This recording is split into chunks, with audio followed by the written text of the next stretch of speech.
you know what, Paris? Before you go, I cannot believe you happened to show up on one of the points we're going to get into. You're a banjo bro. I'm a banjo bro. We know this, folks. I tapped out. Well, I'm not tapping out, damn it. I'm going to, if I have to be the only banjo bro here, I'm going to still bang this. Well, listen, I got to shout out Globriel, who is an incredible part of the Twitter community. But, you know, besides him being an incredible artist and making all of these, you know, Xbox graphs that he does, he posted something yesterday that was super interesting. And it's a little bit of smoke for Microsoft. Now, granted, look, I'll tell you, folks, I had dinner with Phil Spencer back in 2019. I wasn't the only one, but I was one of a few that hung out with Phil. And this is publicly known. I won't say specifically some of the key points that I had, you know, with Phil because it was a private, but the one thing I can confirm for everybody here is I had an opportunity to have a personal one-on-one conversation with him. And I could have asked him anything in the entire world about a game. I chose Banjo Kazooie. And obviously, I'm not going to get into some of the things that we did because those are private, but I did bring up Banjo Kazooie. And the only thing I can say is, and again, this is well known, Phil's talked about this publicly, he never forces a studio to make a game. Yeah. And we all know that Rare does not want to go back to make a Banjo Kazooie, and that's fine. But the reason why I bring it up and the reason why it's great that you're here, and of course, Crispy's here as well. It was the 27th anniversary of the original Banjo Kazooie from the N64. And Globriel specifically says something, and I've brought this up numerous times.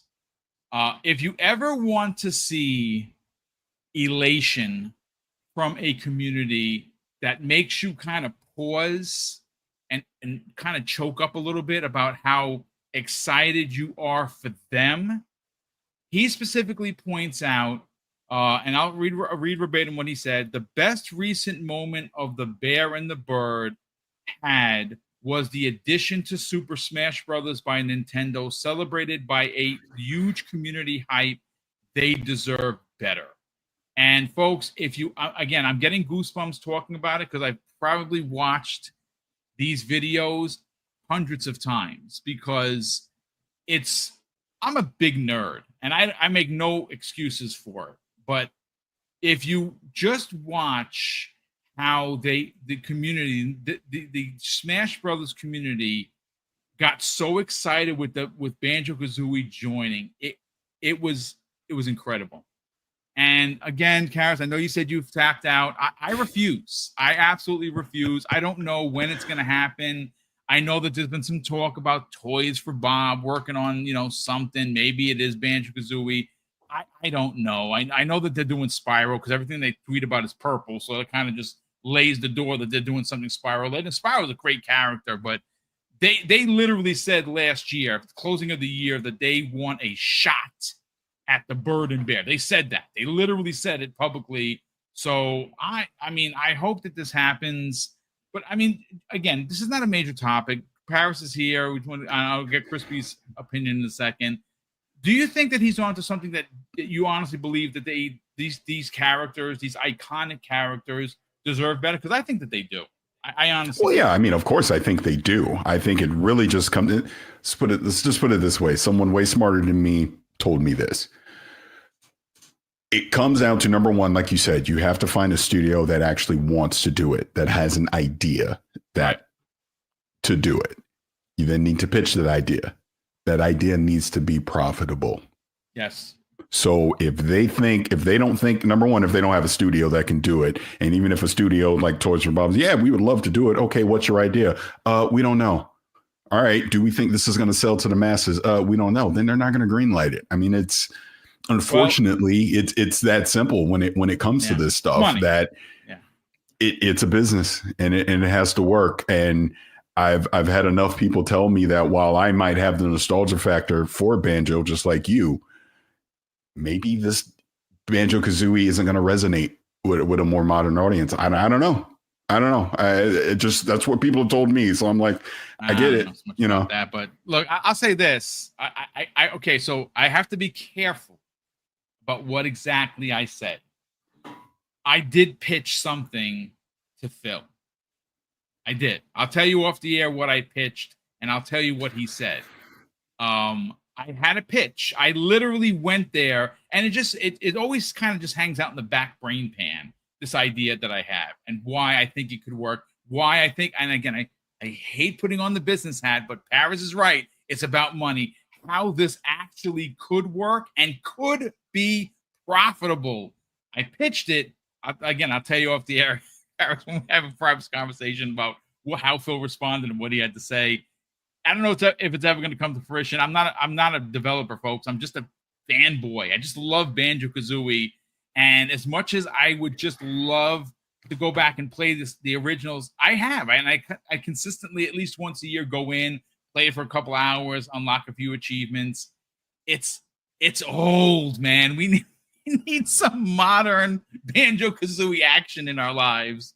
Crispy, look, Clobriel is I think to be an incredibly important voice in the Xbox community. He has been for a very long time. And you know, when he posts something, it's out of passion, it's out of excitement, it's out of community first behavior, which is what I love about Clobriel.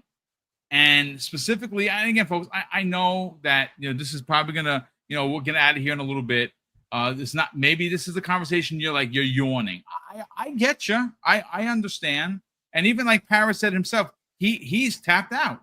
Well, folks, I haven't. And it's not because I had a conversation with Phil about it and I pitched him an idea, because I did. What that idea is, that's our whole private conversation with me and Phil Spencer. And do I think it's going to go anywhere? The answer is probably not. Did I pitch a damn good one? I did, folks. I pitched. Again, maybe one day I can talk about it, but I pitched one hell of a pitch. I figured, you know what?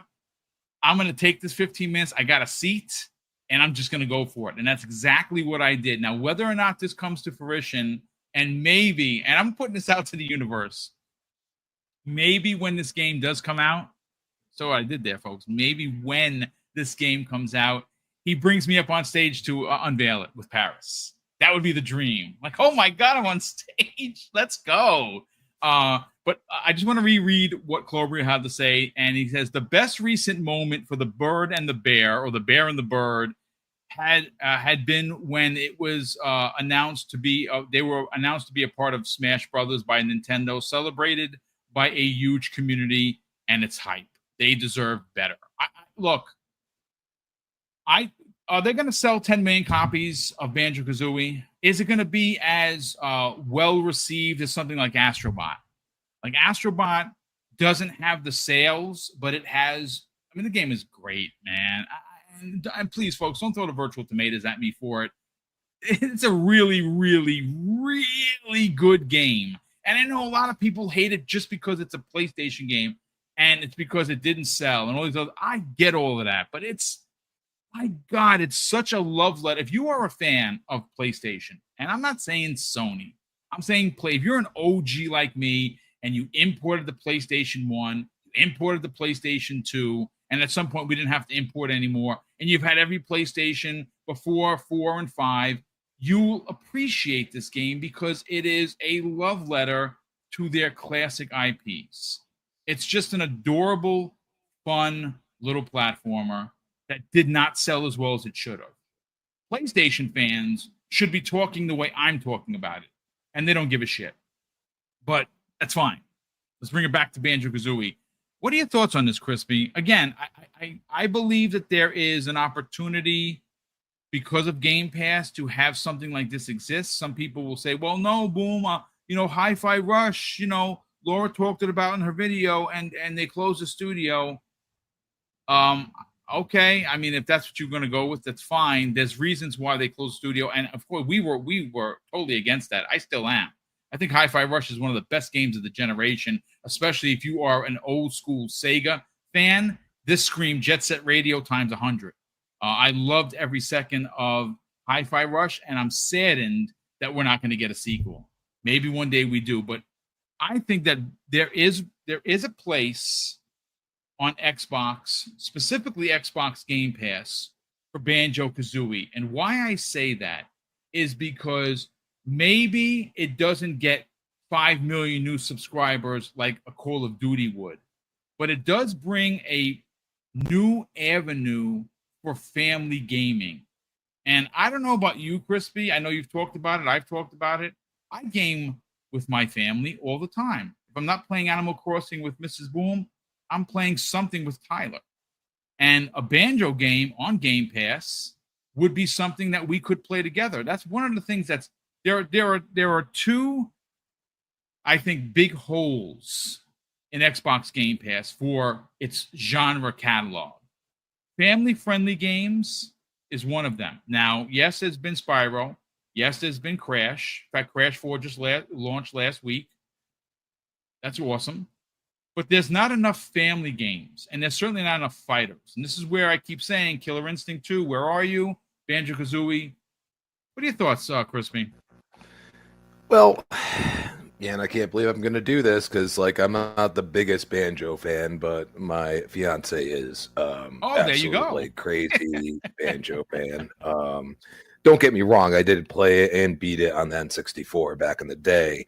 Well, I gotta say, after the nostalgia hit of a game like Oblivion and releasing it and redoing it, and then the way I'm hearing that Gears of War Reloaded, and it's not even as old as Banjo, is selling on PlayStation.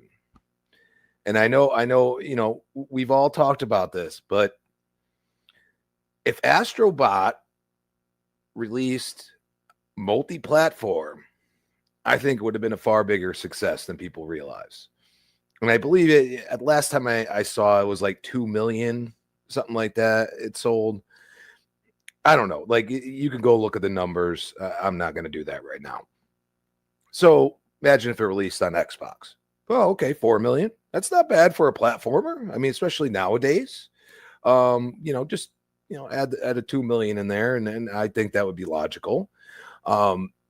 If Banjo released not only on PlayStation, but on Nintendo, okay, and Xbox Game Pass, we've been talking about this. This is what their strategy is, and this is one of those IPs where, like, there's a lot of internal stuff about the hi-fi thing that may have been the actual reason it closed. But if it released multi-platform even more or more quickly, it might have had more hype around it.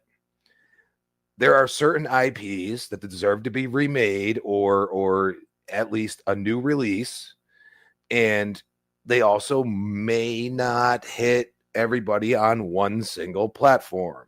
If you go multi-platform, you're going to hit people that, hey, they might have been on the 360, might have switched to PS4 and been PlayStation ever since, but they remember Banjo from Nintendo days. A lot of us that, you know, quote unquote, are willing to spend on things are going to say, oh, I got to give this a shot. And I got a feeling, an inkling that this is one of those, and like you brought up Killer Instinct, I got a feeling that something's going to come out within the next few years about Banjo, because it's an IP that they have that they could make money off of multi-platform. Yep. And really, honestly, it would hit the hardest on Nintendo, to be honest. But us for Game Pass, like, my girl will be right there, like launch day, like she'll be going crazy. So it's definitely possible. And I think they've seen that through the nostalgia hit of some of these remasters, whatever you want to call them, and how they're selling at a reasonable price, you know? So we'll see, because I feel like it definitely has an ability to happen now more than ever. And I just want to leave it at that. No, I mean, it's a fair point. I mean, look, I'll say this. If you were to take the original, like, this is, you know, it's been my mindset for a long time. You know, Paris brought up a great point about Toys for Bob wants to do it but what? What do we do with this thing? Do we are we making Banjo 3E? You know, after 1 and 2E. I again, this is I'm not a developer, folks, but I would say that, you know, and you brought it up. The Oblivion remake is a great example of releasing a nostalgic like game to unbelievable success. And why it was successful, because it wasn't just on Xbox. It was here, there, and everywhere. Now, right now, it's not on Switch 2, but that could change. And I don't know when that all of these Xbox Switch 2 stuff is going to be happening. Is that going to be a direct? Is that going to be some sort of a thing from Xbox, a developer direct with Nintendo? I don't know when they're going to start moving the stuff over, but I know they're working together right now. If you were to release a Banjo Kazooie remake, take the original, make it modern controls, modern graphics. You know, I'll say this: take the Resident Evil 2 remake approach, right? Resident Evil 2 1998 on the PlayStation is god tier, fantastic. It was, and on a Tuesday still is, my favorite game of all time. Number one game of my entire gaming 40-plus year career is Resident Evil 2 98. That changed a little bit when we got it, Resident Evil 2 remake in 2019.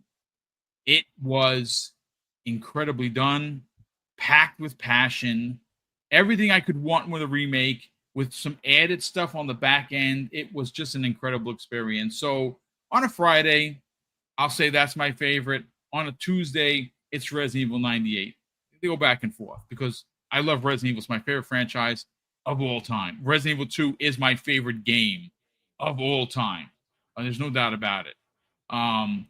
So if I were to just throw an idea out there, that would be one of the ideas I would have, one of my pitches that I would have. It's like, hey, listen, don't reinvent the wheel. Simply just take the original bones and make it modern, modern controls, modern sound, modern graphics. And you know something? I said this is another picture that I threw out there into the ether. Why not partner with Nintendo? Why not get them involved and have them co-develop the game with you? You publish it, let them develop it. Would they do it? I honestly, folks, I have no idea. Does that even make sense? Maybe it does, maybe it doesn't. But Banjo Kazooie is in Smash Brothers. Banjo Kazooie was in a Sega racing game on the 360. He was on the cover with Sonic, if you didn't know that. I have the game. It's not backwards compatible, by the way, but I still have a brand new copy of it, sealed, right here on my shelf. I played the game, loved it. Banjo Kazooie in that Sega racer game. I actually think that even though it hasn't been announced yet, in my heart, maybe it's fanboying, dreaming a little bit, this new Sonic racer that's coming out that already has SpongeBob and Patrick. You're gonna get some Xbox characters in there. I hope it's Banjo. I hope it's Conker.